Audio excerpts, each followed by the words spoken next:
significa que la estrategia está errada, significa que tenemos un concepto de estrategia tipo planeación o tipo objetivos. Eh, ¿Qué tan importante es la competitividad en este momento? Creo que dejó de ser relevante.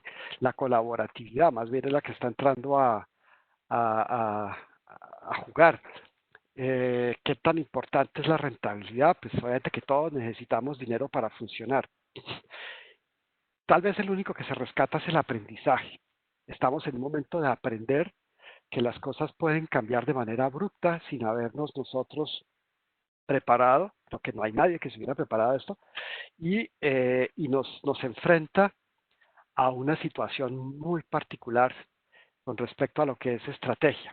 Entonces, si lo pudiéramos decir gráficamente, y aquí por ejemplo le estaría yo hablando a empresarios pymes, pero inclusive yo diría artesanos o algunos informales. Yo creo que todos tenemos alguna estrategia. Lo que pasa es que no la tenemos pensada de una manera racional, escrita en un documento elegante. Eso no significa que no tenemos estrategia, todo lo contrario, que la estamos implementando y la tenemos en la cabeza. La sabemos que estamos haciendo algo y tenemos que dirigirnos en esa dirección. Entonces, a la izquierda, las estrategias se forman en un pensamiento muy occidental y es como una especie de control racional. Creemos que podemos imaginar el futuro y establecer un lugar al cual llegar a través de un plan. En ese plan, la lógica de optimización, el pensamiento eficiente, etcétera, nos lleva a tratar de buscar ciertas metas o ciertos objetivos. Pero lo que observan muchas personas, en este caso este autor que se llama Mintzberg, es, momentico, nosotros estamos todos con limitaciones racionales. No hay una sola persona que lo sepa todo. Esa racionalidad limitada, digamos, limitaciones, tendríamos que empezar por reconocerlas. ¿Sí? Nadie en este mundo, desafortunadamente, es suficientemente inteligente o capaz con el más gran computador que ustedes imaginen de poder simular o imaginar o pensar en lo que está pasando y lo que iba a pasar. Eso ya estamos de acuerdo. De hecho, hay una cifra muy alta. Oiga, alguien estudiaba en Estados Unidos, en Harvard, cuántos planes se vuelven realidad. ¿Cuánto de lo que yo planeo como corporación, como multinacional, como pyme, como artesano, como usted lo quiera, en mis planes, cuántos son realizados? Y llegaban a cifras tan absurdas como el 95% no son lo que decían los planes, pero estuvieron bien como resultados. ¿Significa que la estrategia está errada? La respuesta nos la da en el año 2014 un genio de la estrategia que se llama Roger Martin. Para mí es una inspiración. Y Martin dice, ojo, lo que pasa es que nos hemos dicho una gran mentira de estrategia, y es creer que la planeación estratégica es la estrategia. Y este personaje dice, planeación estratégica es una gran mentira. Eso es un postulado bastante fuerte. Por supuesto, le cayó como una piedra en el zapato a muchos autores, a muchas personas, a muchos consultores. Y lo que en el fondo estaba diciendo fue lo siguiente. Dado que tenemos limitaciones cognitivas y que emergen muchos factores inesperados, nosotros tratamos de navegar en un espacio, en una zona que llamamos la zona de aceptación. Hay cosas que podemos o que tenemos que aceptar, y para eso nuestra mente está preparada a que entremos en esa que llamamos la zona de indiferencia. Y fíjese que eso, dicho en términos poco más coloquiales, significa quién hace la estrategia. ¿Se hace de abajo, de las circunstancias para arriba, o realmente podemos pensar que se hace de arriba, up down, de arriba hacia abajo? En la planeación estratégica clásica se hace de arriba para abajo. Un gran líder, un CEO, un gerente, un creador de empresa piensa, esto es lo que yo quiero, esto es lo que me gustaría lograr. En el camino trata de causarlos, pero lo que sucede es que le toca reaccionar, o sea, decimos en buenos términos hoy en día, efectuarse. Le toca aceptar lo que le llega de afuera para con eso componer y hacer diferentes cosas. Hablemos, por ejemplo, de estrategia en emprendimientos. Tal vez esa de las teorías más fuertes en estrategia para el emprendedor es precisamente la teoría de la efectuación. Y se los quiero explicar con un ejemplo. Eh, una señora quiere montar un restaurante de comida hindú. Entonces se va buscando locales y al llegar frente a un local que era un anterior editorial de libros, pregunta que si están alquilando un local. El dueño de este local le dice, mire, claro que sí, mi editorial, me voy a cambiar de sitio, pero siga por favor, siéntese, cuénteme usted por qué quiere montar acá un restaurante. Conversan, él le cuenta que está en una editorial, ella le muestra sus recetas, le saca un libro lleno de recetas y el tipo se le abre los ojos y le dice a esta mujer, pero usted acá tiene un documento espectacular para publicar, ¿por qué no sacamos un libro juntos? Y esta mujer publica sus recetas llenas de fotos y ideas y se vuelve realmente en uno de esos libros publicados en donde después ella decide hacer un segundo, una tercera edición y finalmente se convierte en una mujer que escribe libros de cocina, de recetas de cocina hindú, que era un espacio que nadie había llenado. Eso fue causado, ella estaba buscando hacer negocios. ¿Por qué es efectuado? Porque se encontró con una oportunidad que le desvió un poco el camino y que la hizo encontrar algo para lo cual ella era muy buena. Entonces fíjense que encuentro mis limitaciones, emergen eventos, están dentro de mi zona de cosas posibles y por lo tanto yo cambio un poquito, desvío mi camino. De ahí fíjese que la propuesta está en si la estrategia está en el pensar o en el actuar, en la concepción o en la implementación. Y yo creo que si algo tenemos en este momento que pensar o que reconcebir en términos de estrategia en épocas de pandemia, es que estamos en el momento de actuar. O sea, no hay tiempo para contratar consultores y buscar. Nos toca es ya ir solucionando. Permítame, si quieren ustedes, hacer un ejercicio que me parece muy rico y es responder no a la pregunta de qué es estrategia, sino cómo se forma la estrategia. Cómo en ese actuar, en ese día a día, en el cotidiano, y pensado entonces esto ya no como un objetivo, una cosa rígida, pensar, actuar en esa dirección, sino más bien actuar y después pensar. Cambiemos la dirección. Y eso implica cómo es el proceso de formación. Hay 4 discursos, concretamente, que hemos encontrado en la literatura acerca la forma de explicar la estrategia.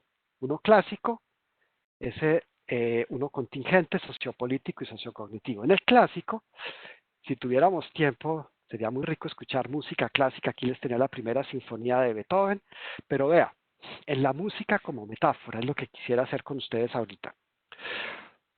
Y además piensen esto, estos 4 ejemplos de música son extranjeros y ahora la invitación sería cómo debería ser la música caribeña llevada al campo de la estrategia. Vamos despacito. En la música clásica hay un gran director en 1790, 1800 hasta 1827 creo, Ludwig van Beethoven escribió música, compuso, y después hay unos directores, hay una orquesta, y mire cómo se armonizan y cómo se coordinan.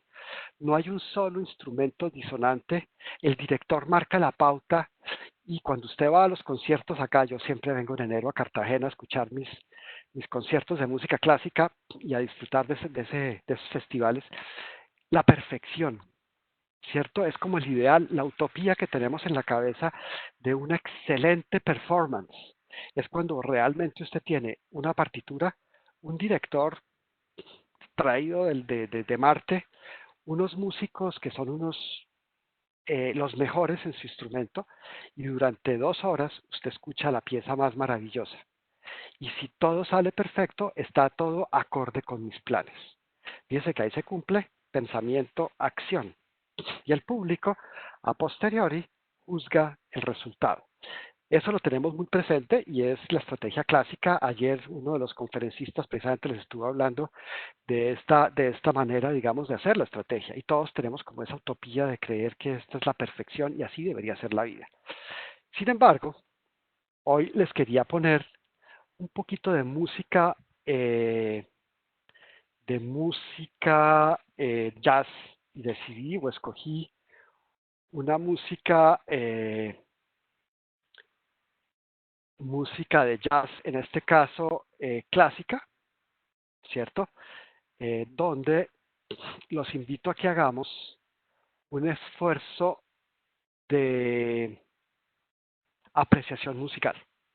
Démonos dos minuticos para escuchar. Yo para esto les voy a poner un minuto de música. Les juro que no va a ser mucho, aunque sería muy rico, de esto. Y los voy a invitar a que pensemos juntos qué es lo que estamos escuchando. Entonces, esto arranca un poquito duro. Los voy a pedir el favor de que escuchemos un minuto de música y me dicen qué opinan de lo que escuchamos en términos de estrategia.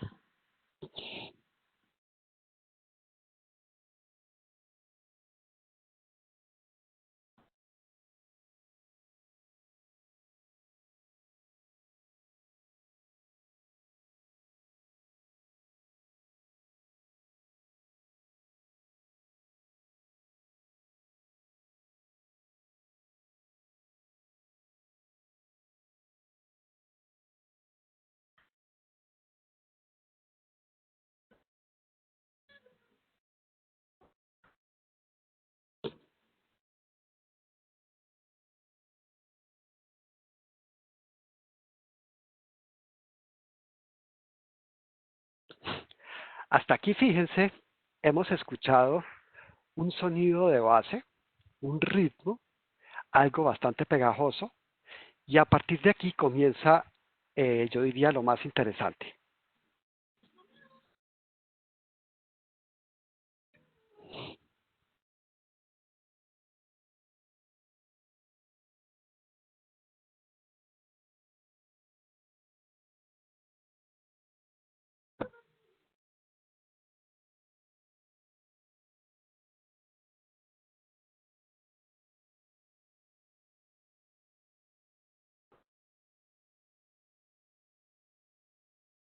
Bien, no nos da mucho el tiempo, por mí se los ponía, son 5 minutos maravillosos de este grupo que se llama Take Five,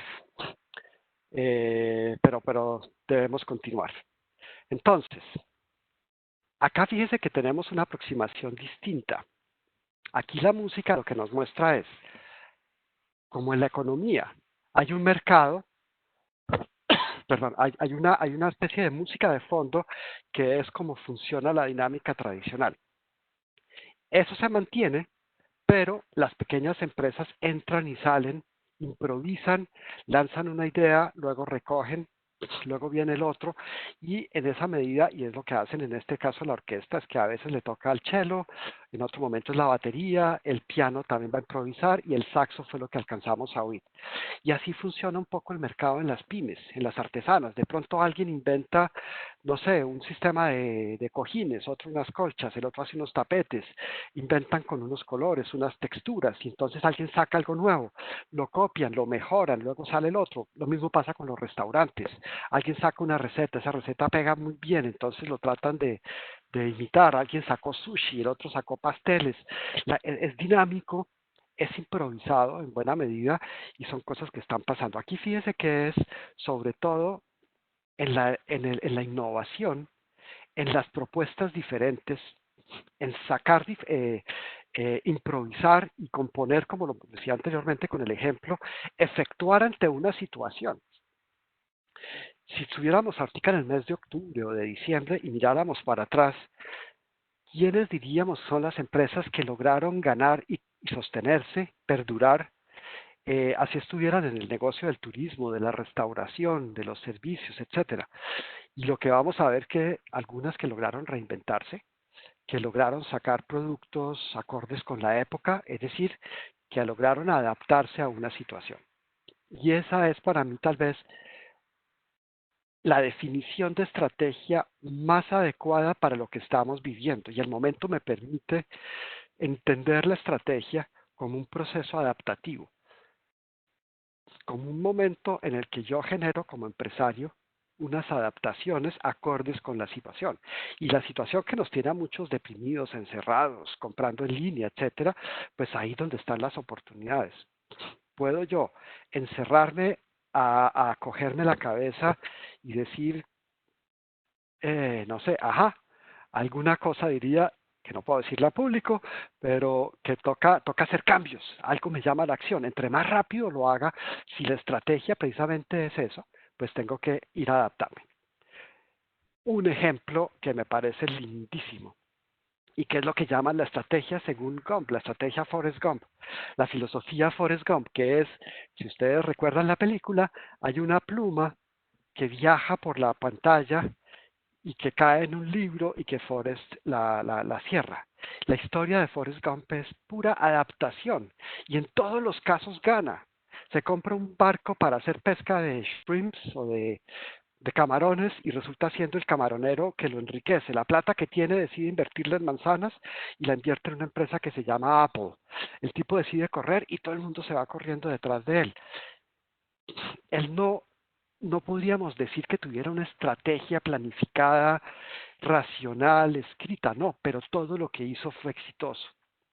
Y hay un aprendizaje muy valioso en eso, y es que todos somos un poco pluma. Todos estamos en este momento en el dejarnos mover por la dirección en la que el viento esté soplando. De ahí que es importante precisamente saber aprovechar ese viento, dirigir mis velas en la dirección adecuada para lograr que mi empresa sobreviva. Otros ejemplos que no puedo desafortunadamente por tiempo, pero todos vimos La Casa de Papel. En La Casa de Papel vemos una música que mueve masas, una música que pone a todo el mundo a cantar y en el caso de Bella Ciao y La Casa de Papel es una revolución por la democracia. Los italianos lucharon contra la dictadura, en ese caso contra el fascismo, utilizando esta canción del Bella Ciao. Sería lindo ponerla y entenderla, la canción partisana, pero hizo que se produjera toda una revolución. En música, en la costa, yo creo que tenemos fenómenos parecidos. Carlos Vives, ¿qué es? Es un fenómeno sociocultural. Es un fenómeno que mueve personas para rescatar ese vallenato profundo, la cumbia, y llevarlo a las arenas más populares en todo el planeta y poner a todo el mundo a bailar. De alguna manera la estrategia deberíamos pensarla como la música que toca el empresario y que pone a bailar a la gente. Entonces, ¿qué es lo que la gente quiere bailar en este momento? Esa es la música que el empresario podría estar tocando. Y no quiero cerrar esta parte definitoria, de definición, sin pasar por una que es la sociocognitiva, y es que la estrategia también es un conjunto de símbolos. ¿Qué es, en qué radica el éxito de García Márquez? Y es que era un genio de las metáforas. García Márquez sí que era un estratega, por Dios. No porque le habían dado el premio Nobel, eso lo legitimó, sino porque rescató todo este Caribe eh, rebosante, lleno de locuras, de utopías, de magia. eh, pues no vale la pena. Pero fíjese que en el fondo esto es una construcción que hacemos desde la estrategia. Vendemos también sueños, vendemos ideas, vendemos esperanza cuando hacemos estrategia y generamos actitudes. Hoy en día hablamos mucho de la estrategia como experiencia. Y la experiencia cuando usted va a comer a un Andrés carne de res o cuando usted va en San Andrés a un acuario, eh, no es la carne, no es el pescado, no es ese objeto restaurante y almuerzo, es todo lo que decora y toda esa cantidad de símbolos y de imaginarios que están detrás de esto. Esa es otra mirada diferente que podemos hacer de la estrategia. Con esos cuatro discursos, fíjese que yo quisiera eh, ya un ratito de academia. ¿Qué es estrategia? Y en buena medida lo que estamos diciendo es en el clásico Chandler determinar lo que va a pasar con unos objetivos y unas metas. Sí, en parte, cuando la vida es como la música clásica. McDonald's, Coca-Cola, yo creo que están para eso. Eh, Otro dice es una especie de diseño donde yo puedo simular ANSOS. Bueno, muy parecido a Chandler. Harvard, desde los años 80, enseña la estrategia más como un patrón en una serie de decisiones o de acciones. Si usted logra identificar ese patrón que guía, tiene una estrategia. Y Porter lo que nos hablaba es un tema competitivo a donde usted se posiciona. Y también habló de coherencia. Mintzberg nos propone una definición: estrategia es un patrón de comportamientos en una corriente de acciones. Entonces, puedo imaginar la estrategia de una manera distinta. Yo personalmente he tratado de identificar mi propia definición de estrategia. Debemos de verla como cómo se conecta la firma con su entorno, y si el entorno cambia, la firma cambia. Podemos pensar, la firma toma decisiones y a través de las decisiones yo trato de cumplir ciertos objetivos. Puede ser plata para los accionistas, puede ser supervivencia, depende cuál es el objetivo que yo persiga como estratégico. Y esos objetivos o esos propósitos podríamos definirlos en términos de objetivos para el desarrollo sostenible. Podemos hoy en día pensar en un tema más de supervivencia, ¿sí? Y también para esto ubicamos una serie de técnicas racionales, etcétera. Entonces, lo que les propongo ya para cerrar esta pregunta, que es estrategia, es escoja la que más le convenga. Si el problema es competitivo, posicione su compañía en una red de fuerzas. Si su problema es tomar decisiones en unas corrientes y acciones, pues utilice Mintzberg y identifique los patrones que a usted le permiten seguir la corriente. Hambrick y Fredrickson son unos clásicos también. Ellos utilizaban un término que me funciona muy bien a mí acá, es un holismo orquestado. Es decir, es el todo, holismo, pero como si fuésemos una orquesta. Ahora, la orquesta puede tocar improvisando o planificado con partitura o en función del público, pero ese holismo estratégico nos marca muy bien. Y la última estrategia es una relación entre organización y entorno societal. Quisiera de todas maneras darles al menos un criterio de cómo escoger. Y lo que nos ha enseñado en este caso nuestro actual rector, Alejandro Gaviria, en los Andes, es que cualquier cosa que hagámoslo desde el humanismo. Lo más importante es la gente, las personas. Entonces pongamos como filtro de selección de qué es estrategia, un filtro de tipo humanitario. Por eso mi definición ha sido bastante amplia, es pensémoslo como mi organización. Puede ser un artesano, puede ser y un entorno, que en este caso societal, se refiere a social y ambiental y económico. Cuando yo mezclo esas tres cosas, al individuo, a la sociedad y al medio ambiente, yo construyo una relación y organizo una empresa, una fundación, un artesano, una cosa incluso artesanal. A esa definición les propongo yo que le apostemos para pensarla. Juan Carlos, ayúdame, tú quieres. Perfecto. Juan, excelente hasta este momento la analogía que has logrado hacer entre la música y la forma de poder hacer estrategia.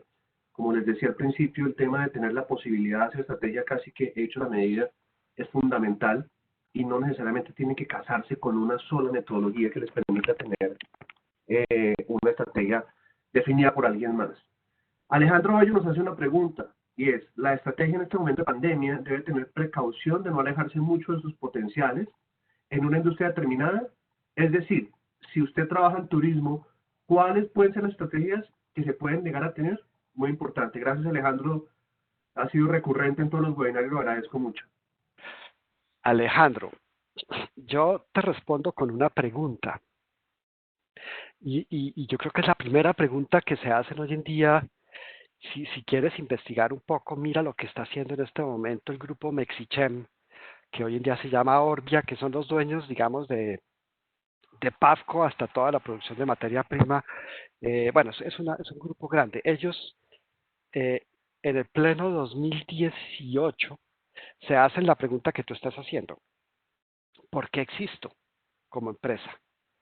¿Sí? ¿Qué es lo que justifica que yo trate de montar una empresa? Y es una pregunta fundamental, porque vuelvo a Alejandro preguntándole, no lo podemos hacer obviamente en este momento por razones obvias, pero yo creo que es, ¿quién es Alejandro?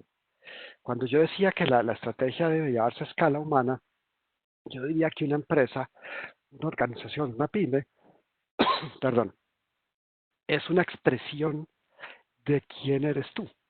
Es una expresión de lo que tú quieres hacer en tu vida y con tu vida. Y para eso, pues la respuesta es apenas obvia en estrategia y para allá voy precisamente ahora.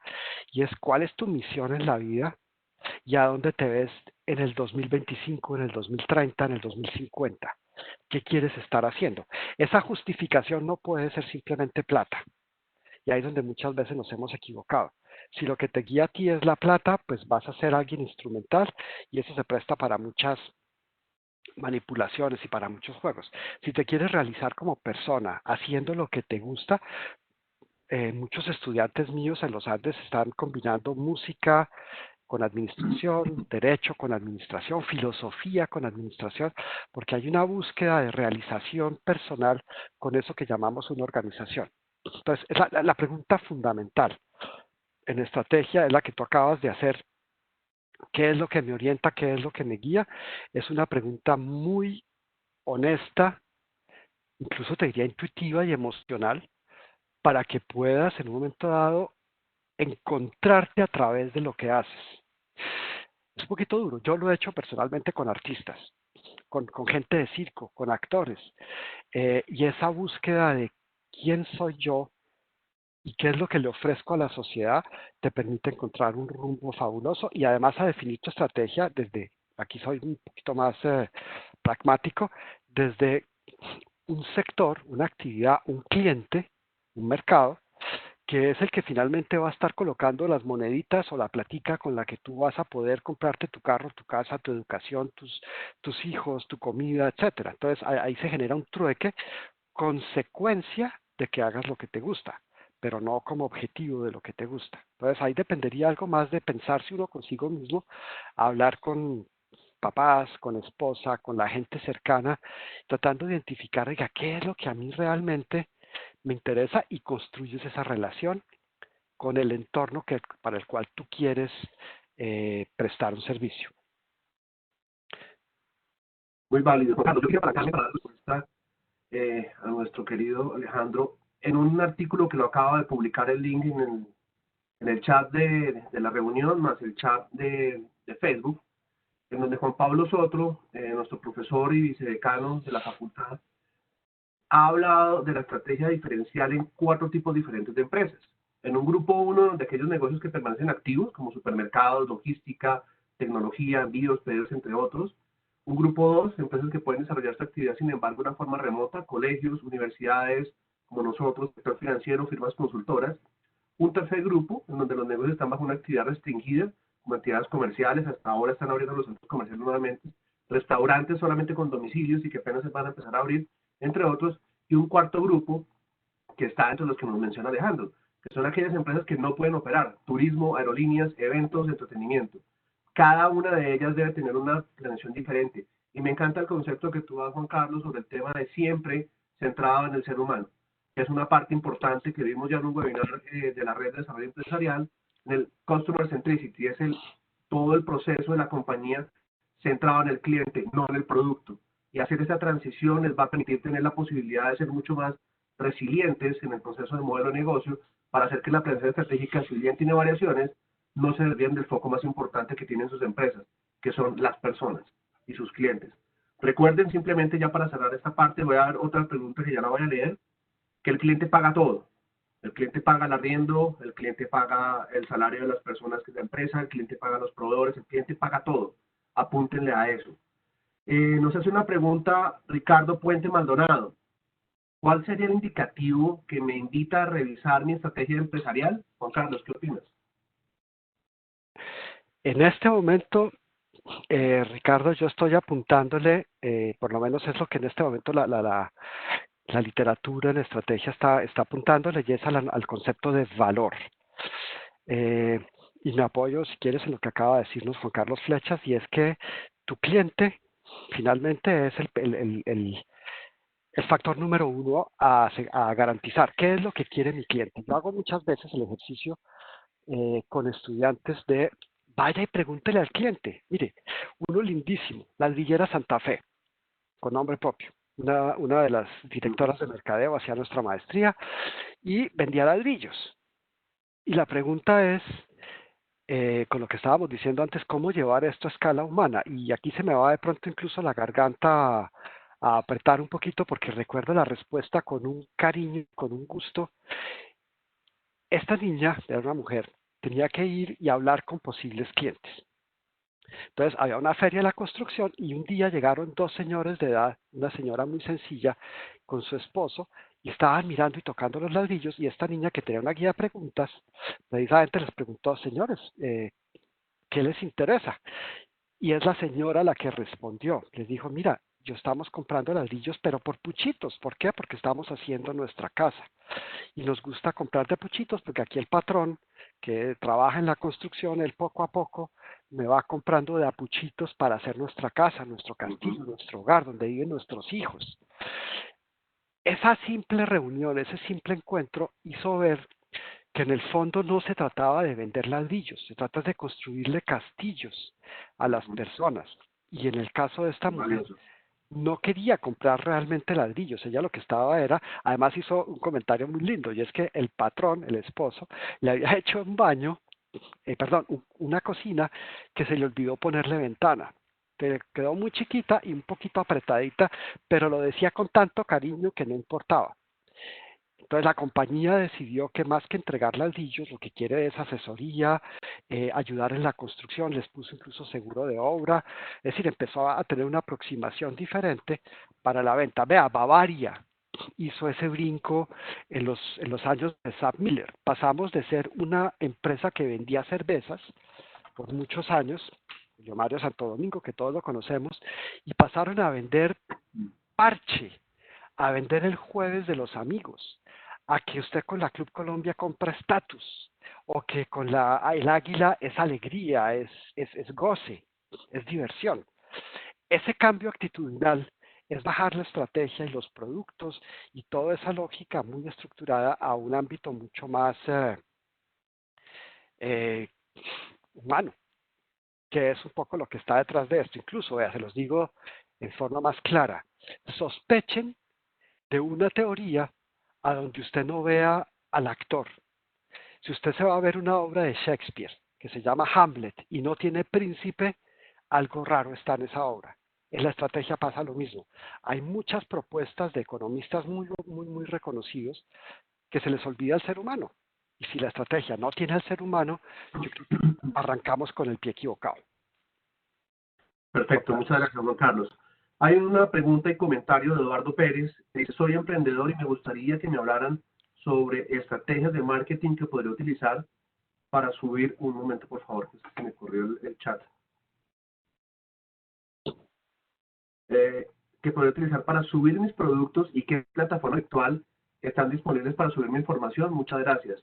Antes de darte la palabra, Juan, te quiero invitar a que publiques tus productos en nuestra página de Trueque Uniandes, donde hemos ya logrado que más de 400 empresarios estén publicando cada uno de ellos de forma gratuita su portafolio de productos, que bien puede ser a través de la sugestión de trueque, es decir, intercambio de productos y servicios, o simplemente la publicidad de tus productos en este medio.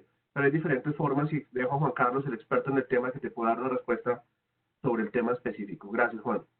Eso nos da pie para entrar al segundo tema, y es cómo gestionar estratégicamente. Es decir, si estamos de acuerdo que la estrategia es un poco como la música, una relación que se puede tocar de múltiples formas y que se puede diseñar de múltiples maneras. De todas maneras, sí nos quedó claro ya, espero, el que más que un instrumento o un método, aquí lo que tenemos son personas al final de la cadena o al final de la red, y es con esas personas que trabajamos. Un poco lo que está pasando hoy en día, para entrar al tema de gestión estratégica, y era esa noción de valor, de la cual sabemos todos, son tres objetivos o tres destinos, ya vemos los tres propósitos: valor entendido como económico, plata; valor entendido como social, personas; y valor entendido como planeta, medio ambiente.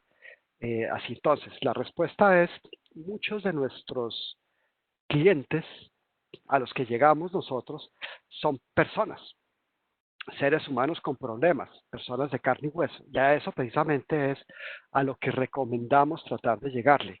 ¿Quién está al final del túnel? Ahora, ¿cómo les llegamos? Yo he estado averiguando en estos días precisamente porque han pasado cosas, extraordinarias en empresas, y me meto al sector de los cosméticos. un conocido tiene una empresa de venta de cosméticos y tenía un grupo de mujeres que hacían visitas a través de esas especies de, o sea, la palabra pirámides, pero son relaciones de conocidos con conocidos y vender productos de belleza o de tratamiento, máscaras faciales y todas esas cosas. Empezó la pandemia, hizo un intento de colocar simplemente un WhatsApp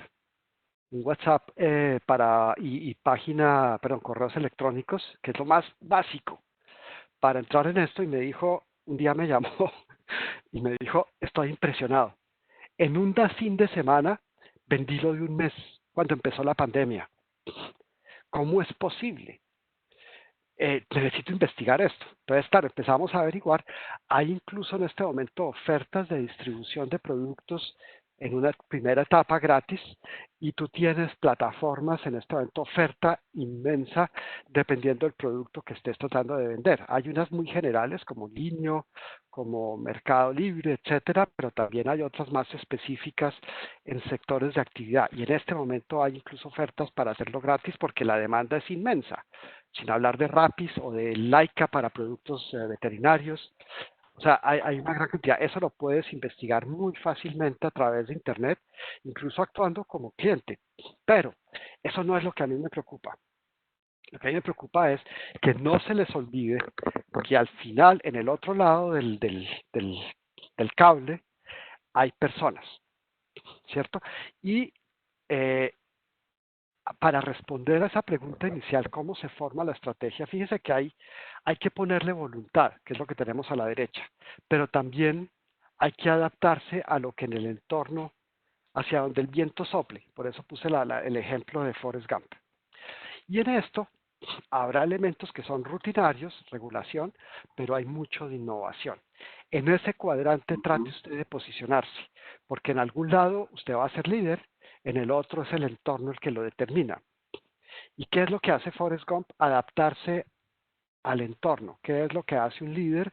Propone formas distintas, innovadoras para crearse. Entonces, ahí ya depende de su empresa, de lo que usted está haciendo. ¿Cómo integramos esto en la estrategia?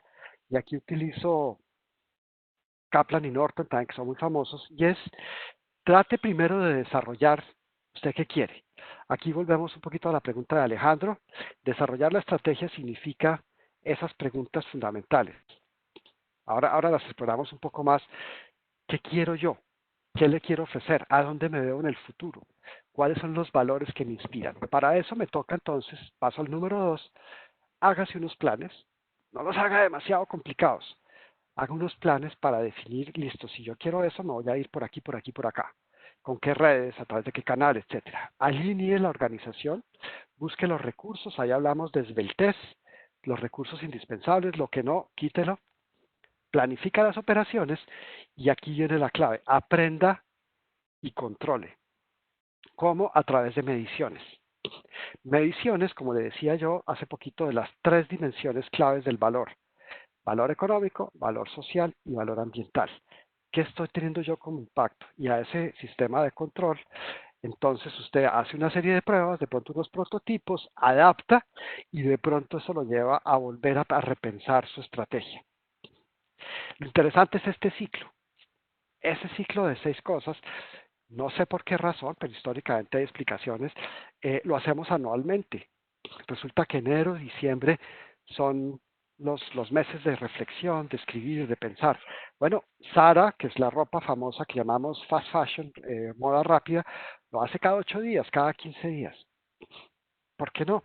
En un negocio artesanal, en función de los clientes, de lo que esté pasando, este ciclo se debería poder dar. Voy a avanzar un poco rápidamente y lo podemos hacer de manera incremental o de manera transformacional. Depende de la situación, ¿cierto? Y depende de qué tan largo plazo estemos mirando. Ahora, Alejandro, vuelvo a ti otra vez. ¿Por qué estás en este negocio? ¿Cierto? Una cosa es el líder, el la cabeza, que va a generar una cosa que yo llamo el fantasma colectivo.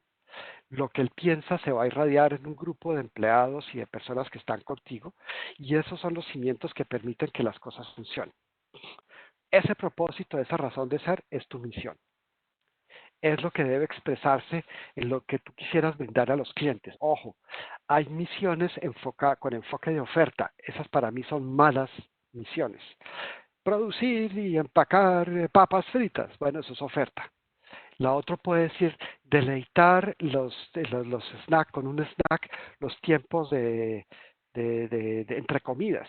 Eso es demanda. Entonces, un propósito pensado en función de ese consumidor es mucho mejor. Hay una brújula fundamental que son los valores, son temas que es un valor. Un principio es algo en lo que yo creo que es importante. ¿De dónde surgen las cosas que son importantes? De mi infancia, de cuando yo era chiquito.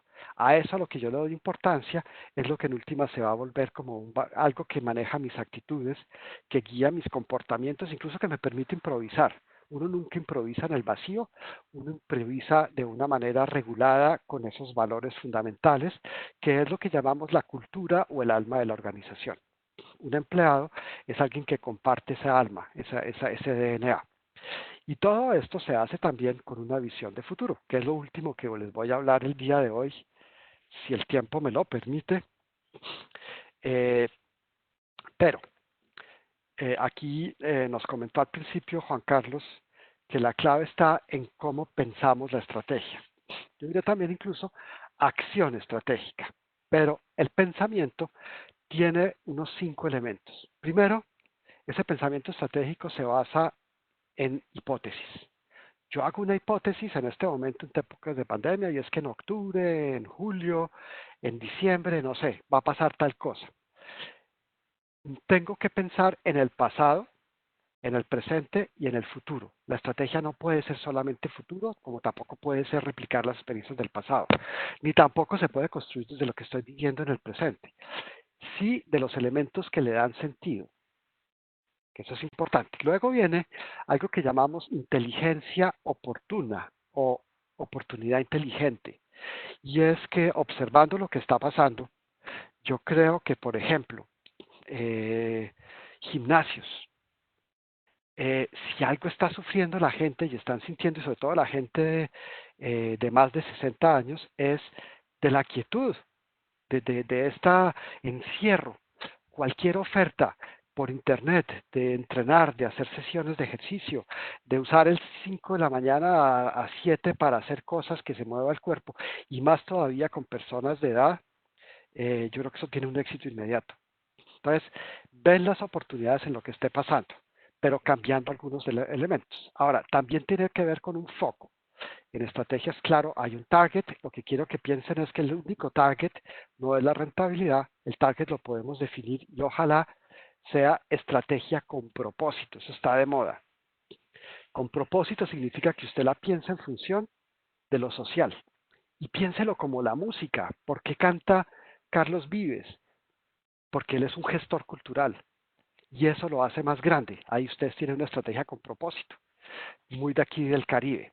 Y además es sistémico, es decir, piense que lo que usted está haciendo no es solo usted, involucra a unos proveedores, involucra todo un canal, que el canal sea lo más adecuado, y ahí sí entra de pronto el concepto de coherencia, que todo esto tenga más o menos la misma intención de lo que su orientación estratégica, misión, visión, valores, promesa, le pueden ofrecer. Esto me lo va a saltar para pasar rápidamente porque se nos está acabando el tiempo y yo quisiera, o no sé si a este nivel, sobre gestionar, incluso llamémoslo cómo gestionar la pandemia, alguien quisiera formular alguna pregunta antes de que pasemos a hacer prospectiva o a crear el futuro. ¿Tienes alguna pregunta, Juan Carlos? Sí, nos pregunta Oscar Eslava. He escuchado algunas teorías en estrategia que indican que parte de la estrategia es renunciar y tener foco. Sin embargo, hay grupos empresariales exitosos que mantienen un portafolio de unidades de negocio presentes en diferentes industrias y con diferentes objetivos. Eso de alguna forma permite diversificar el riesgo. Sin embargo, podría pensarse que esto va en contravía con esa teoría de renuncia y foco. ¿Qué opinas, Juan Carlos, y cuál sería tu recomendación? Buena pregunta, Oscar. Uy, la respuesta no es tan fácil, pero te puedo dar, digamos, dos ideas. Una, el foco es indispensable y sobre todo cuando tú defines foco, decides qué haces, pero también qué no haces. Ujú. Lo más difícil es ese no, qué es lo que yo no voy a hacer. Pero estamos de acuerdo que también hay que dejar espacio para la improvisación. Hay que dejar una posibilidad de que las cosas cambien, que suceda algo en el entorno disruptivo que te obliga a cambiar. Ahora, desde los años 80 del siglo pasado, un señor Bauer dijo, la estrategia se vuelve real cuando le asigno recursos. En inglés suena elegantísimo. Strategy becomes real in the resource allocation process. El proceso de asignación de recursos en inglés se escribe como RAP. Hay que aprender a hacer rap y el rap tiene mucho de improvisación. Entonces, usted como gerente de compañía, como CEO, como director de su empresa o como emprendedor, usted es el que decide a dónde pone los recursos. Plata, tiempo, por supuesto, gente, eh, redes, son también recursos externos, pero son recursos. En dónde mete los recursos es donde su estrategia se va a volver real, donde usted realmente ejecuta y muestra lo que es la... Yo puedo decir miles de cosas, pero cuando actúo es cuando realmente la gente va a observar lo que está pasando. Odebrecht. Odebrecht nos estaba echando unos cuentos. Mire, una de las páginas más espectaculares en términos de responsabilidad social es Odebrecht. Decía una cosa, hacía otra. Creo que eso ya lo tenemos todos claros. Entonces, la estrategia realmente que uno observa, la observada, es la que vemos por el retrovisor en las cosas que pasaron. Primera factor, asignación de recursos es la labor de la alta dirección y este es el elemento clave más importante. Primer elemento. Segundo elemento es a esos recursos que se asignan, yo tengo que tener suficiente margen de driblar, usamos esa metáfora del fútbol, de saberme mover. Y le digo, por ejemplo, lo hicimos con la Armada Nacional, con la DIMAR, en donde es una organización tan compleja que lo que pudimos finalmente gestionar fue un portafolio de proyectos posibles para que estratégicamente la gestión se pudiera ir adaptando en función de los idas y venidas o del oleaje o de la dirección del viento. Apareció el Galeón San José. Listo, era un proyecto en el que ya sabíamos cómo lo íbamos a apoyar. Navegación por el río Magdalena. Listo, ese proyecto, entonces le metemos los recursos a ese proyecto. Que el problema es navegación o proceso de paz en el Cauca. Bueno, vámonos para allá. Que el problema son los puertos de Buenaventura o de Cartagena y la situación. Bueno, pues ahí toca invertir unos recursos. Entonces, fíjese que la estrategia con un portafolio le permite a usted irse adaptando, sobre todo a estas organizaciones, sobre todo al Estado en particular, estrategia estatal, en función de las circunstancias. Nada podría estar haciendo en este momento el gobierno que no fuera relacionado con la pandemia. ¿Estaba en los planes de Duque o de cualquiera de sus ministros? No.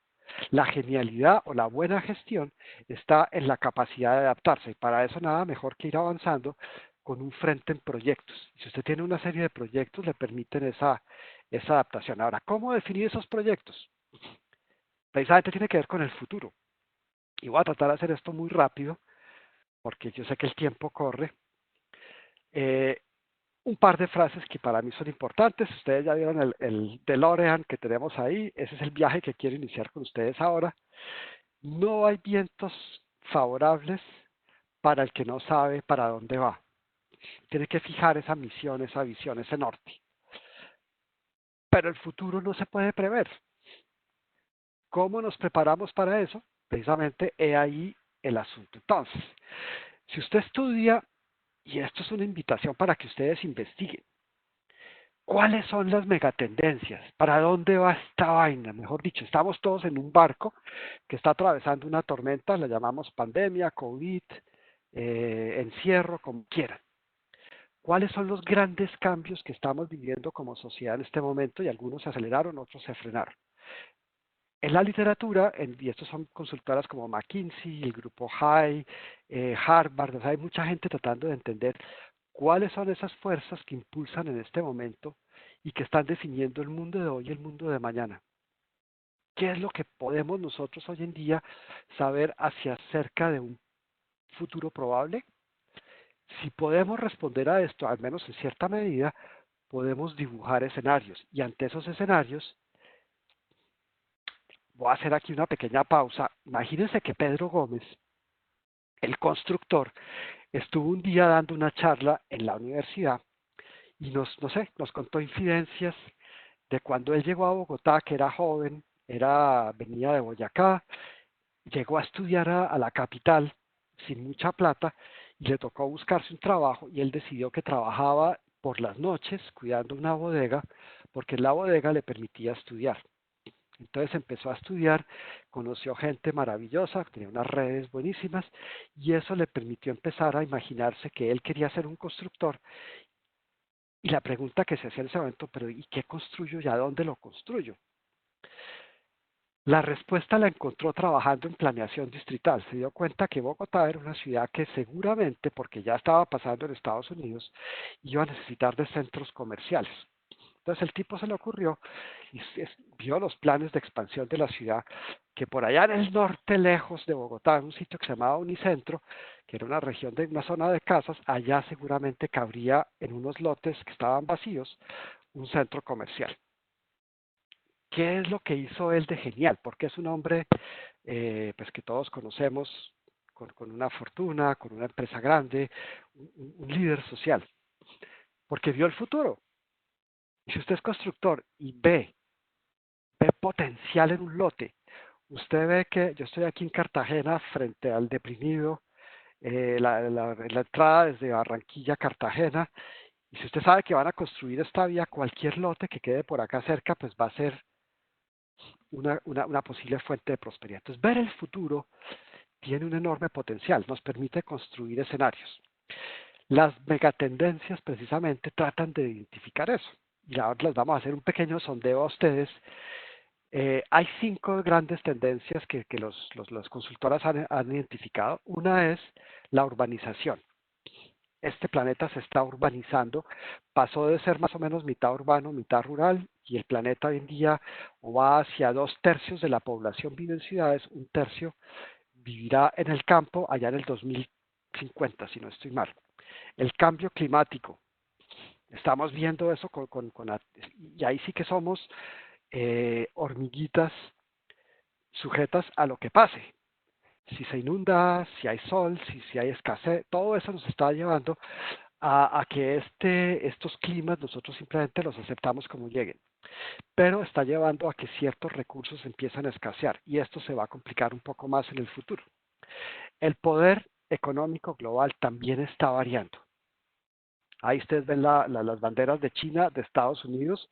Estamos en plena transición de ver que ese megapoderes y están emergiendo países interesantísimos que están haciendo cosas chéveres. Demográficamente y socialmente también vemos un movimiento de nuestros jóvenes, pues mi generación, viajar para mí era ir al Putumayo, Arauca, viajar por todo el país. Bueno, nuestros estudiantes hoy no, pues estaba en un camello por allá en los países árabes, pero el otro se fue para, no sé, el Polo Norte y el otro estuvo en Europa recorriendo, o sea, esa demografía.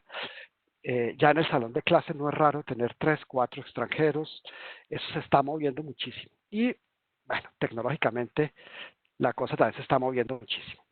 Entonces necesitamos ciertas herramientas simples que estimulen precisamente esa imaginación, que nos permitan jugar con el futuro, que nos permitan saber qué es lo que podría en un momento dado pasar en mi sector.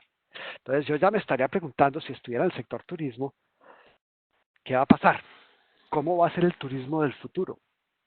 La comunicación, los celulares, ¿sí? Eh, Solo que, y esto es una frase importante, eso puede ser tan complejo que se vuelve inútil, o si es demasiado simple, lo podemos considerar estúpido. Por lo tanto, cómo construir escenarios es la herramienta que les estoy proponiendo para que estimulemos imaginación y podamos construir con base en ese futuro. Entonces, Juan Carlos, si me ayudas, yo quisiera saber en esas 5 megatendencias que les comenté, en un pequeño rápido sondeo, Dame un segundo y ya la publico. ¿cuáles creen ustedes que son las tendencias, megatendencias como esas, que nos van a afectar a ustedes como empresarios, o a ustedes como artesanos, a ustedes como informales, no importa, pero para dónde nos está moviendo y cómo me va a afectar? Yo estoy en la Universidad de los Andes. Hay gente muy crítica al respecto. Entonces, escojan ustedes, por favor, si es el... Ya está abierto, por favor, seleccionen. Démosles un minutico, tal vez. 5 minutos es mucho. Sí, no, con un minuto Para suficiente. dar más tiempo a la conversa, que es clave. Eh, Perfecto.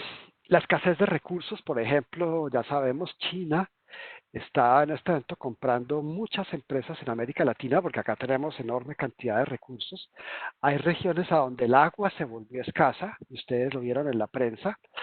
El aire, empezamos a darnos cuenta en Bogotá que de pronto existían unos nevados que no veíamos hacía años, gracias a este encierro.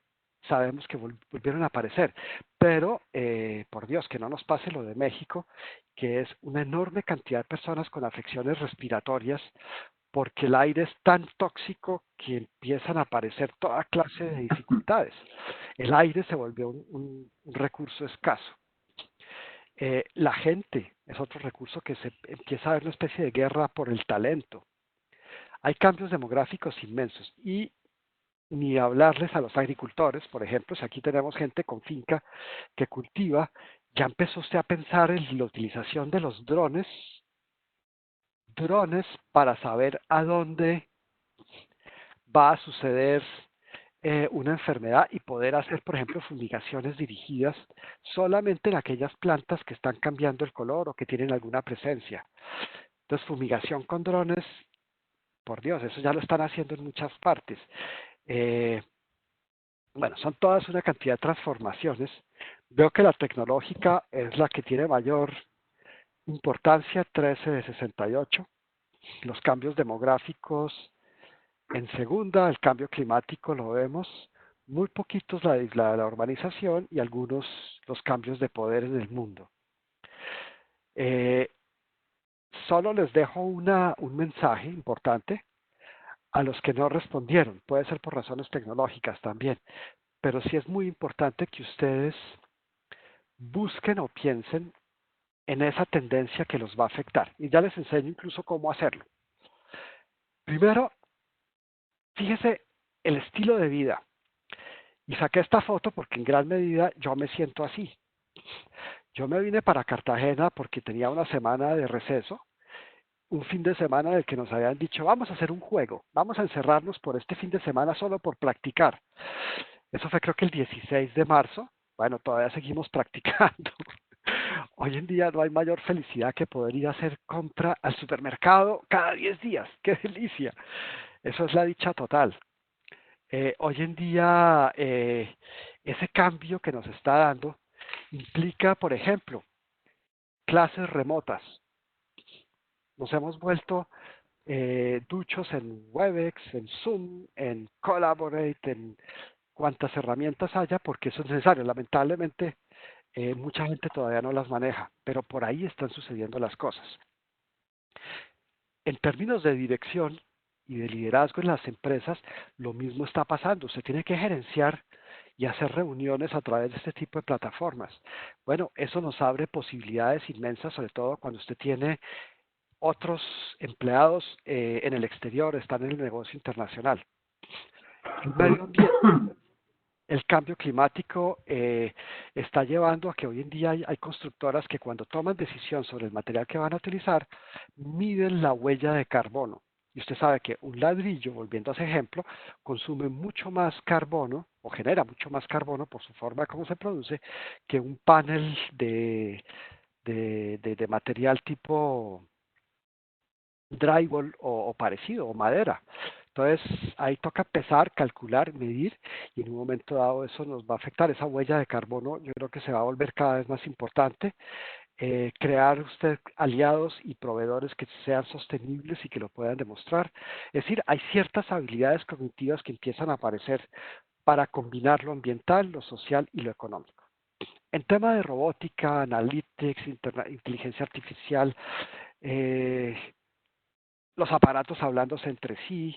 Hay toda una transformación tecnológica que esta pandemia nos obligó, por cierto, en gran medida tenemos que prepararnos para reconocer y evaluar el potencial de esos cambios tecnológicos. No importa cuál es la tecnología, desde la fibra óptica, que si el celular 5G, que si es la patineta, no importa, pero por todas partes ahí lo que tenemos nosotros es ver, ¿habrá oportunidades?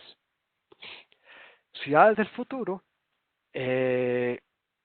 parece ser la megatendencia es que cada vez más es la alianza público-privada el modo de generar infraestructura y de hacer negocios.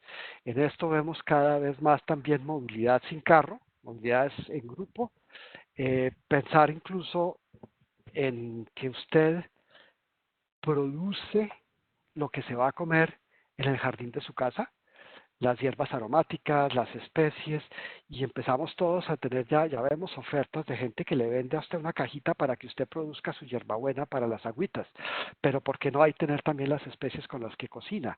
O sea, que hay también una cantidad enorme de cambios en esas ciudades. Y la globalización, que tiene que ver también con estos modos de trabajar simultáneamente con Europa, con esto empezamos a darnos cuenta que usted no puede pedir la pizza que siempre le gusta, le toca primero preguntar si son vegetarianos, si son celíacos, si tienen, o sea, toda esa cosa global de saber incluir, integrar a otras personas en sus decisiones, se crece. Eso desde el lado del consumidor, desde el lado de la competencia, es que empiezan a llegar colombianos al extranjero y del extranjero hacia Colombia y cada vez las exigencias se vuelven un poco más importantes. Pero tal vez este fenómeno del Brexit de Trump hace que también hay una búsqueda por compre local, valorice lo propio, dé la importancia a su cultura, lo que lleva entonces a que muchas veces las expansiones se van a tener que hacer con adaptaciones locales. Que venga McDonald's, sí, pero que nos venda corrientazo. Que venga gaseosas, la que sea, sí, pero que nos venda, por ejemplo, lulo, guanábana, o sea, sabores de los que nosotros estamos acostumbrados. Organizaciones más planas, la lógica del poder también en las organizaciones está entrando. Como les decía, es mucho más hacer participar a todos de mis decisiones. Y otra cosa que ya sus hijos y mis hijos lo están sintiendo es la necesidad de manejar muchos lenguajes. Si usted maneja 4 o 5 idiomas, está hecho. Ya, con eso usted se hizo un futuro.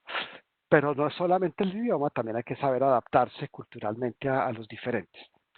Y hay muchas, simplemente buscando, miren, en impresión 3D. De pronto, nosotros estamos acostumbrados a ir a un almacén a comprar un mueble.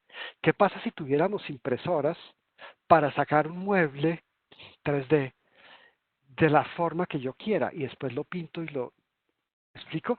Si yo quisiera, no sé, un portalápices, lo que estoy viendo acá, un vaso, yo lo puedo producir con mi impresora.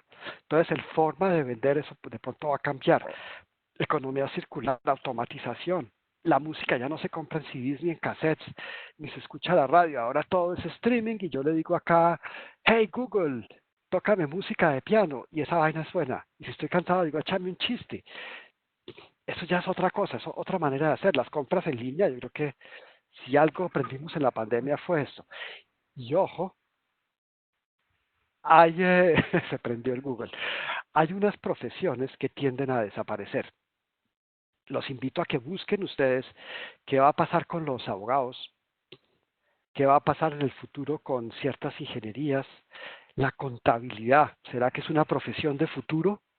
¿Cuáles son las más promisorias? Y en esto hay páginas enteras como para hacerlo.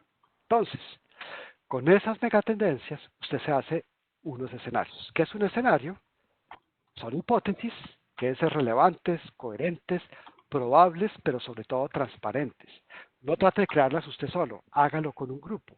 Imagínese, explore, trate de anticiparse a lo que va a pasar, porque de esa manera usted va a encontrar un conjunto de espacios y de ese dibujo que les hago, si ustedes hacen el ejercicio, la realidad va a quedar adentro. Muy raro será el elemento que quede por fuera de un escenario súper drástico. Hay que cerrar, apague motores, hay otro optimista, vamos a crecer al 30%. El actual, bastante, en muchos casos, pesimista. Lo más probable y lo menos probable, dentro de todas esas posibilidades, con esas variables que vimos en las megatendencias, usted construye un escenario y se imagina si esto pasara, cómo debería actuar. Si esto otro pasara, cuál sería mi manera de reaccionar. Y ese ejercicio les deja a ustedes una maravilla, que me permite entonces terminar. Qué pena que me fui un poquito largo. No podemos cambiar el viento, pero sí podemos ajustar nuestras velas para alcanzar nuestro destino. Paulo Coelho, una frase muy linda, pero es que la estrategia, si tiene un reto en este momento y ustedes, es cómo actuar desde la estrategia como plumas para poder sobrevivir en el intento. Gracias, Juan Carlos. Pasemos a preguntas. Juan Carlos, excelente, muchísimas gracias. Hemos tenido muy buenos comentarios de las personas en el chat del grupo y otros que me están escribiendo directamente a mi chat personal. Hay una pregunta de Alejandro Bello. Nos hace un comentario de agradecimiento de la respuesta. La pregunta es de Alejandra Vanegas. ¿Cómo gestionar el miedo que deja la pandemia, Juan Carlos? ¿Cómo? Yo creo que si tú le tienes miedo al caballo, la única forma de resolverlos es móntate y aprende a cabalgar. Por eso te decía yo la metáfora de la pluma. Y no es en el no hacer nada, por supuesto, es en el aprender a componer en función del viento. Yo creo que es una respuesta muy rápida y muy directa porque, eso no lo dije, por cierto. Eh, si en un momento dado en estrategia lo importante era la rentabilidad, el target, el foco, ¿cierto? La variable importante era la voluntad, eso es durante muchos años. En estas épocas, ¿cuál es la variable central en estrategia? Esa pregunta se la han hecho muchos y mi respuesta hasta ahora, el aprendizaje. Hay un grupo de gente, eso se llama, voy a decir en inglés, The Learning School of Strategy, la escuela del aprendizaje en estrategia. Entonces, pregúntese cuál es su capacidad de aprendizaje. Y no digo universitario, ni ir a clases, ni por el estilo, no. Su capacidad de aprender. ¿Qué tiene que tener usted, digamos, en la mente para abrir sus radares, observar, y me voy más lejos, meterse dentro de los zapatos, las chancletas de su cliente para entender sus necesidades y sus dolores y sus actitudes, para a partir de ahí construir oportunidades y no perecer en el intento, como dicen. Si el miedo lo que nos produce es un fenómeno de recogerse, de encerrarse, de esconderse, no, mal consejero. El asunto es váyase al miedo, vívalo, encuentre respuestas, obviamente oportunidades y trate de navegar con el viento, no trate de parar el viento ni de cambiarlo. Ok. Muchas gracias a los comentarios que nos están dejando en Facebook. Gustavo Kim, profesor también de cátedra de nosotros y que nos ha acompañado. Norma Rodas, compañera nuestra de la universidad. Claudia Lucía Gómez. Si tienen alguna pregunta en el chat de Facebook, por favor, no dejen de hacerla. Hay dos preguntas. La primera, Juan Carlos, has hablado del término de valor dentro de la estrategia. Porter habla de valor compartido, económico, social y ambiental. En ese contexto, la primera pregunta es, ¿consideras que hoy en día las compañías están conectando los siguientes elementos? Megatendencias, teoría del valor compartido y la incorporación de estos elementos como factor estratégico. ¿Qué opinas? Esa es una pregunta como si me conocieran. A ver, yo trato de responderla rápidamente. Yo creo que hay muchos académicos, muchos intentos por entender esa noción de valor. Eso rompe desafortunadamente los paradigmas anteriores. Por ejemplo, en marketing trabajábamos las 4Ps como la gran panacea. Y hoy en día la lógica dominante del servicio, es otra forma de verlo, quita, digamos, de la labor de marketing esas 4Ps y lo que propone es ir por otro camino, que es un camino de pensar no tanto en precio, sino en valor, no tanto en producto, sino el servicio que el producto ofrece durante el uso, no durante la transacción. Ahí es donde la estrategia se ha equivocado y el mercadeo se ha equivocado. Si nos enfocamos en la transacción, estamos mirando, es decir, es como decimos coloquialmente, es como botar el sofá porque usted encontró a la mujer con otro en el sofá. Es decir, no vamos al fondo del problema. Cuando la persona utiliza el bien es cuando realmente usted captura el valor. De hecho, lo llamamos valor en uso.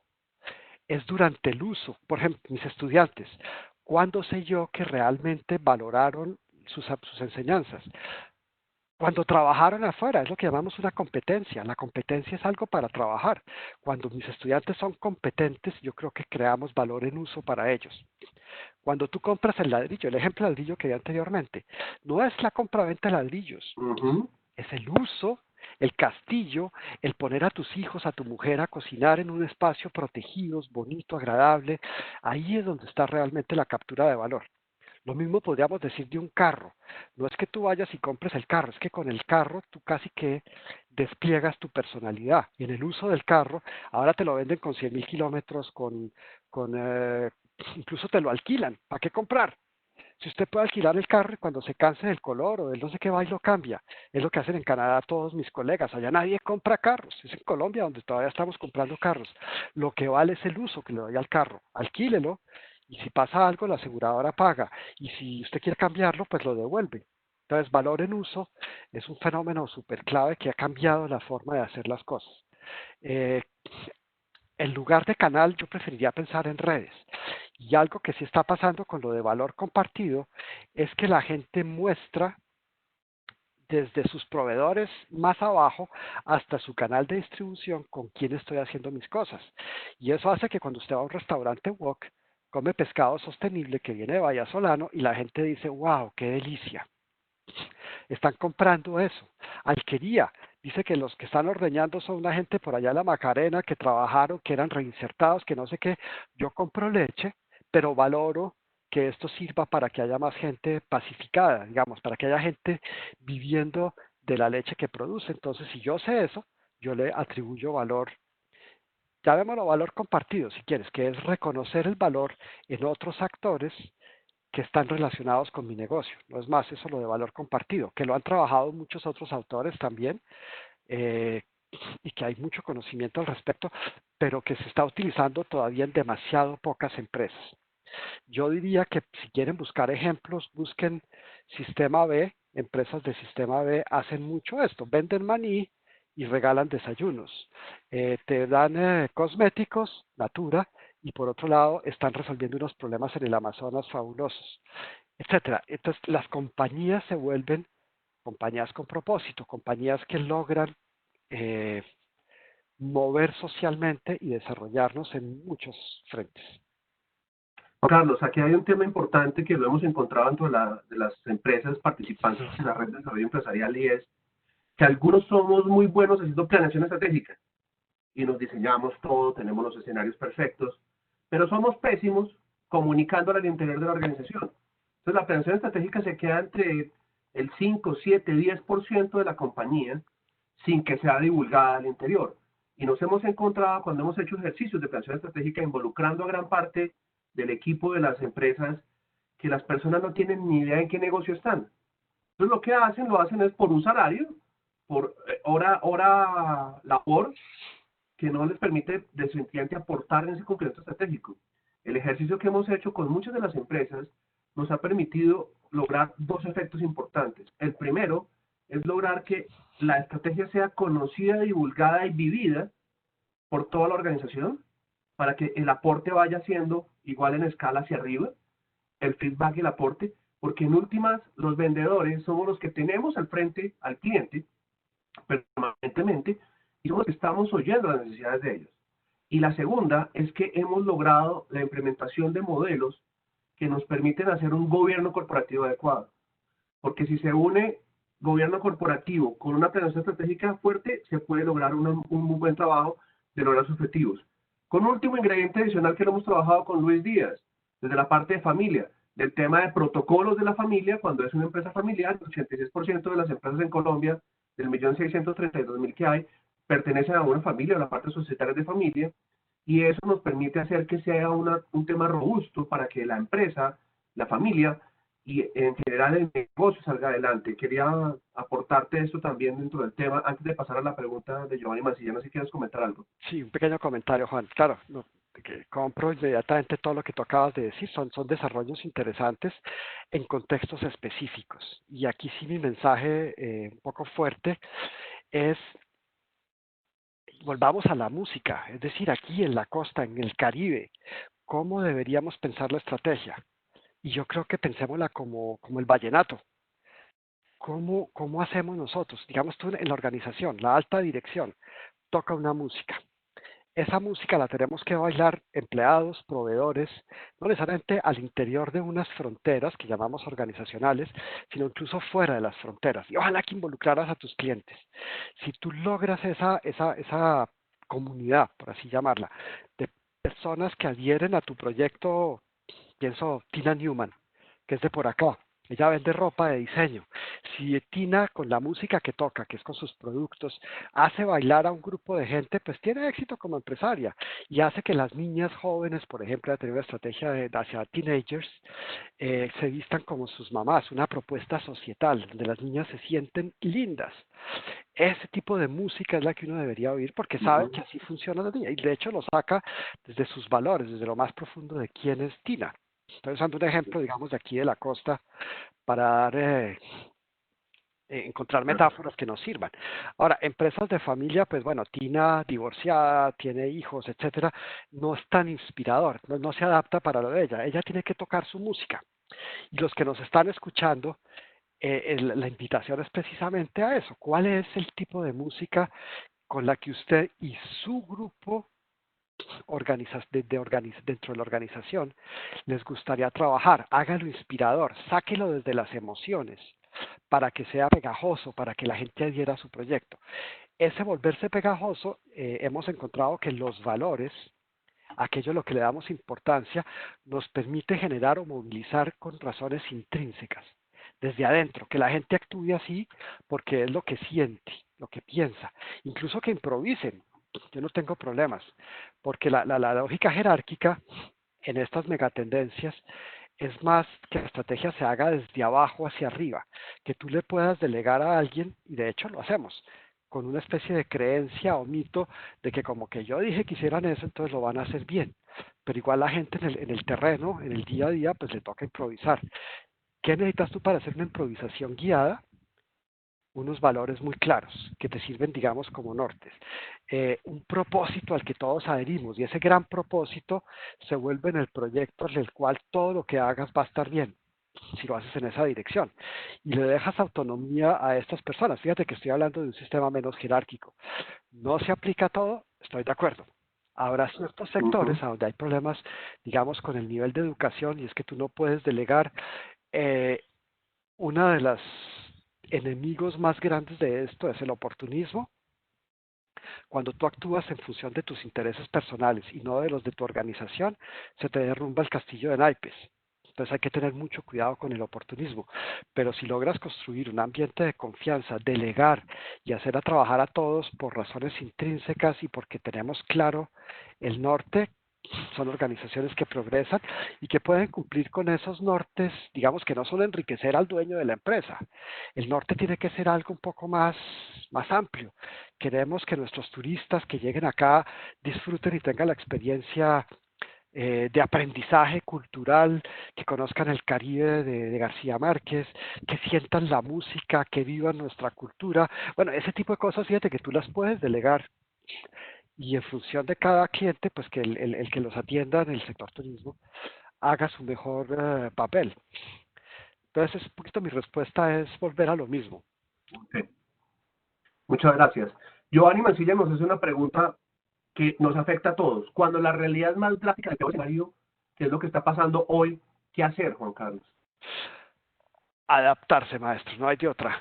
Aprender rápido. Por eso decía, la variable clave, aprendizaje. Y más que negar la realidad, es enfrentarla y ver cómo tú te adaptas, cómo aprendes y cómo sacas de esta pandemia una oportunidad. De hecho, los japoneses, para hacer una respuesta de cajón, los japoneses dicen que toda amenaza es un reto. Luego te devuelvo la pregunta, es decir, ante esta situación, yo sé que es difícil y que hay que atravesarla, tu reto es sostenible, es sostener tu empresa. Eh, bueno, pues hombre, si yo soy empleado tuyo y tú me dices, oiga, Montes, no hay plata para el sueldo, ¿qué hacemos? Váyase para su casa y no haga nada. Esa es una solución. Otras empresas han buscado soluciones alternas. Vengan, hablemos. Tenemos plata hasta julio. Hasta eso yo los puedo, digamos, garantizar un básico para sostenerse, o hagamos un convenio de cesación, un congelamiento. Durante este congelamiento, ¿qué hacemos? Entonces, hay plata para mercado, o sea, tranquilos, comemos todos, pero busquemos soluciones. Eh, Muy drástico, algunos lo hicieron. Veamos la noción de propiedad. Sean socios, súbase al carro como parte de mi problema. Estamos con un grupo, eh, esto pues no es tanto en Colombia, sino es un grupo a nivel mundial. Eh, los 200 académicos se están preguntando un poco por el problema de gobierno que tú nos hablabas, Juan Carlos. En el Davos, en el Foro Mundial, se planteó eso. ¿Qué tanto deberíamos abrir las juntas directivas a los stakeholders, a los grupos de interés, a las partes interesadas? Juntas directivas tienden a estar cerradas, digamos, en cuidar el patrimonio. ¿Por qué no involucrar entonces a algunos representantes de otras empresas que juntos resolvamos esta situación? Y un punto tan importante, la competencia. Si hay algo de los casos más interesantes en la industria que se han visto últimamente fue General Motors, ¡buah!, semejante monstruo norteamericano, se ve a gatas para producir carros y competirle a Toyota. Estos dos se pelean en el mercado, o sea, competitividad toda. ¿Cómo lo solucionaron General Motors? Llamó a Toyota y le dijo, mire, aquí está esta planta de, no me acuerdo la ciudad, administrela usted, señor Toyota. Muéstreme que usted es capaz de hacer carros con tan excelentes niveles de calidad o partes por millón defectuosas a precios más bajos, con velocidad de ensamblaje, etcétera. Hágalo usted con las teorías norteamericanas, los japoneses lo hacen mejor. Le entregan en administración una planta a Toyota en Estados Unidos. Dígame si eso es una lógica competitiva clásica o si eso es algo realmente diferente. Nuevas formas de competir basados un poco en una construcción que emerge desde la base. Ok. Hay una pregunta, Juan Carlos, de Federico, bien interesante. Si en la estrategia de la empresa se tiene planeado el proveer un servicio entregando un valor de beneficio social, el cual cuesta, es decir, disminuye la rentabilidad de la empresa, ¿se debe medir ese valor de rentabilidad menor que se está dejando de ganar por entregar el beneficio social? ¿Es ético ello? Federico, venga, le respondo con una gran pregunta que se están haciendo Boston Consulting Group, que se están haciendo McKinsey, y es la siguiente. Mire lo paradójico de esa pregunta suya. Resulta que en Estados Unidos, en la bolsa de valores, los grandes megasectores hicieron un estudio de saber cuáles son las empresas más grandes o que han logrado precios de la acción sostenida durante más años. ¿Cuáles para las diferentes actividades, farmacéutica, aviación, automóvil, petróleos, etcétera? ¿Cuáles son las ganadoras? Y estudiándolas descubrieron que son las empresas que no persiguen como fin último la rentabilidad, sino que lo que están persiguiendo es un fin social. Definen una promesa de valor, una propuesta de valor, definen un discurso que es más, digamos, de nivel societal. Y apuntándole a ese discurso, resultan siendo las más rentables. Es decir, el trabajo social puede ser parte de lo que uno está haciendo. Y es más, te voy a poner este ejemplo. Volviendo a la pregunta de Juan Carlos que me acordé. Si tu relación con tus empleados es puramente salarial, económica o transaccional, vas a tener empleados que rotan, poco fieles, que ganan su salario, se van para su casa a vivir y van a trabajar porque les toca. Es la lógica, digamos, transaccional clásica. ¿Cuál es la propuesta que estamos haciendo? Que el empleado realmente vea que va a trabajar y que se levanta con ganas porque hay un propósito de algo que estamos haciendo juntos. Es un proyecto de organización al cual yo me suscribo, yo adhiero y yo me siento feliz de. Eh, si quieres, esta ceremonia que estamos teniendo acá hoy, a donde estamos muchas personas, no es una ceremonia que se haga por la plata, se hace porque sabemos que la costa Caribe versus Bogotá han estado desconectadas por muchos años y le da sentido para mí poder traer acá ideas, ayudar gente a hacer cosas que sean valiosas para la sociedad caribeña. desde San Andrés, ojalá nos estuvieran oyendo, o Cartagena, Barranquilla, Valledupar, Monpós, no sé, si hay formas de las que nosotros les podamos decir, vean, construyan desde su cultura, desde sus bases, la forma como tu organización se va a relacionar con el entorno. Y si en el entorno ves problemas, son oportunidades que puedes entrar a resolver. Si le apuntas a resolver esas oportunidades, claro, a través de una lógica económica, entonces la incorporas a un aspecto económico, si no es una fundación. Y para crear una fundación necesitas tener un patrimonio.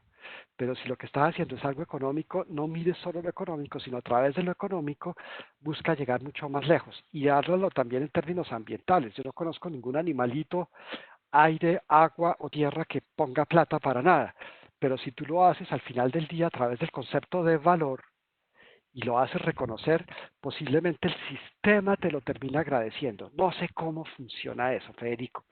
Para serle franco, es una gran pregunta que muchos están haciendo y que no tenemos la respuesta. ¿Por qué? Te lo voy a decir en términos poco locos. Al gastar plata en los humedales o malgastar plata en la gente del barrio más pobre, debería afectar positivamente tu rentabilidad. Entonces, no.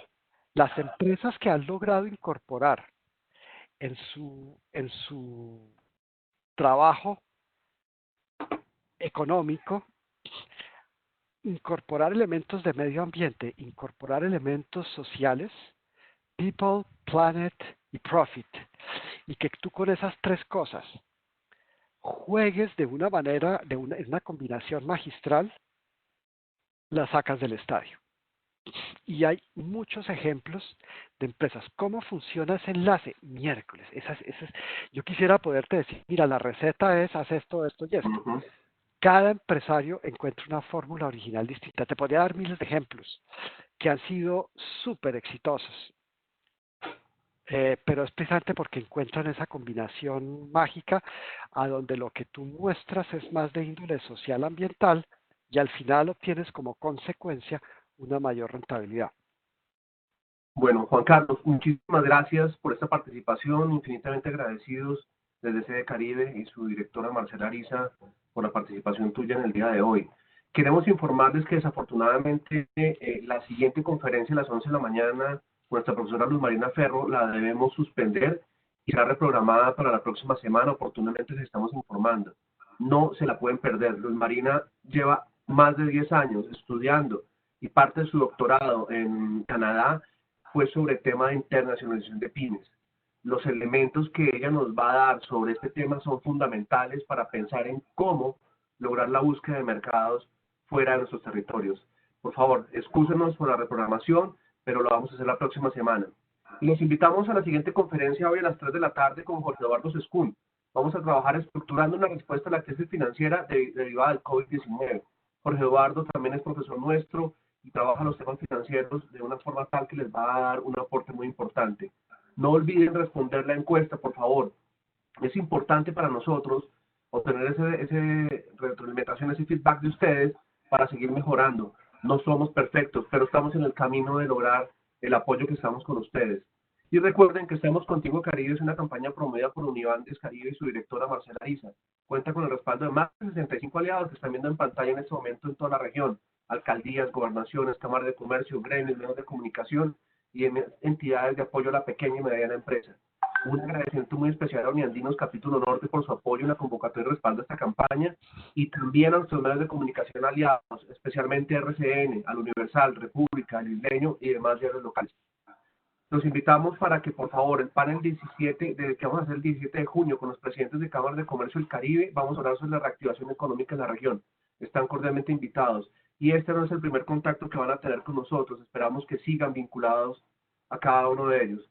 Por favor, le pueden reenviar a Marley Garcés, no le llega la encuesta. Marley, si la puedes tomar del chat, sería fabuloso. Ahí está en el chat general y pueden ayudarnos. Juan Carlos, nuevamente mil gracias por tu tiempo, excelentes aportes para cada uno de los empresarios, emprendedores que estuvieron aquí, los comentarios que nos han dejado muy positivos. Marcela, tu despedida, por favor, de este webinar. Bueno, agradecerles infinitamente el estar con nosotros, el estar conectados. Vemos muchos empresarios que han participado en varias de las conferencias programadas, lo cual nos complace profundamente.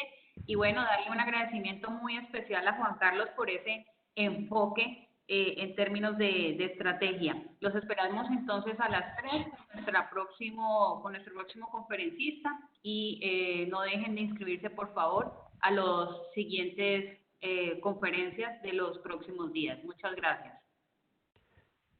Muchas gracias. Gracias a todos. Esperamos verlos pronto y no duden en contactarnos en caso de necesidad de cualquier pregunta o si quieren seguir conversando. Juan Carlos, ¿cómo es tu correo electrónico de la universidad, por favor? jmontes@uniantes.edu.co. Vamos a colocarlo aquí en el chat. Por favor, si me nos ayudas poniéndolo en el chat. Claro que sí. Consultar y ya lo colocamos en el chat de Facebook también. Y con mucho gusto, cualquier duda, inquietud, comentario que tengan, incluso si me ayudan a ver cómo es la relación entre vallenato, música vallenata y estrategia, sería una maravilla poder entender eso. Se puede en serio encontrar un modelo a seguir aquí. Así es. Bueno, entonces